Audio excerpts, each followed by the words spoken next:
I swear, sometimes the hair, you try and comb it, brush it, it doesn't stay down. It has a will of its own. This one definitely has a will of its own today. It's not going to listen to the brush. Well, I watched Force 10 from Navarone, a film directed by Guy Hamilton, released in 1978, very loosely based off the book by Alistair MacLean, with an impeccable cast including Robert Shaw, Harrison Ford, Barbara Bach, Edward Fox, Richard Kiel, Franco Nero, and Carl Weathers. The film is a sequel to the 1961 masterpiece The Guns of Navarone. Originally, this film was to have been made around 1967-68, but for reasons that I'm not entirely sure, it was postponed for about a decade. I'm guessing primarily due to financing, but the first one was such a hit that it does seem a bit strange that it would take them that long to make a sequel. Now, originally in 67-68, Gregory Peck and David Niven, the stars of the original, had signed on to do the sequel. And then 10 years after that, when this film finally got the green light, they again were eager and wanted to star in this one.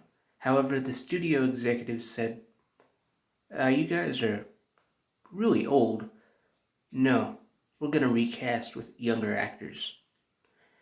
Now, Peck and Niven would have the last laugh when, a few years after this, they made their own World War II action film. They were even older, and it made even more money than this one. We'll talk about that one later. But for this film, it has a great cast. It is high-spirited adventure, and what makes it watchable and rewatchable, the relationships between the characters, really likable, fun characters. Edward Fox, in my view, gives a performance equal to or better than David Niven in the original film. He's just so likable and charming and British. It's great. Now, I'm also glad that, in a way, that this film was postponed for 10 years because, maybe Harrison Ford could have done it in 1968. He would have been young as heck, but probably not. Probably wouldn't have gotten cast because he got cast in this one off the success of Star Wars, where after Star Wars he could do whatever the heck he wanted. He chose to do this film. And he is incredibly convincing in the role,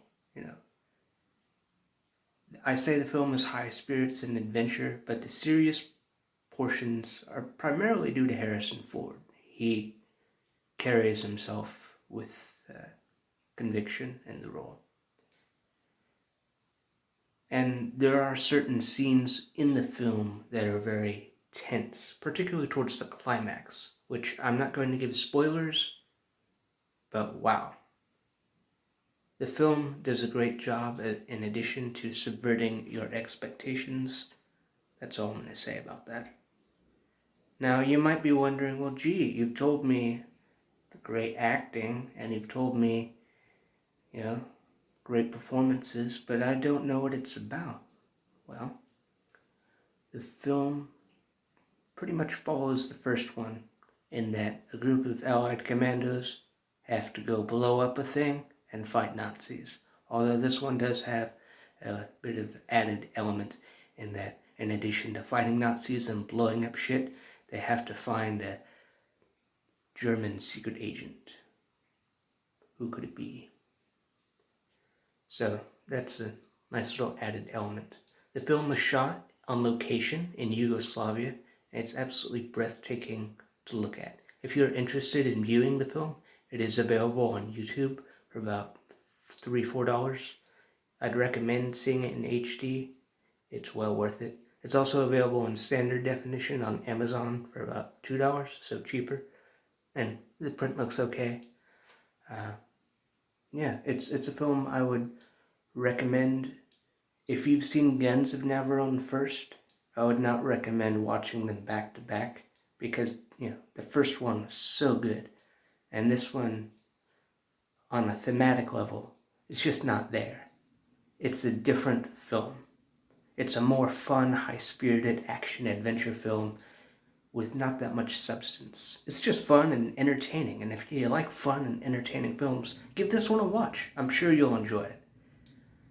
Guns of Navarone was more serious and actually had ideas.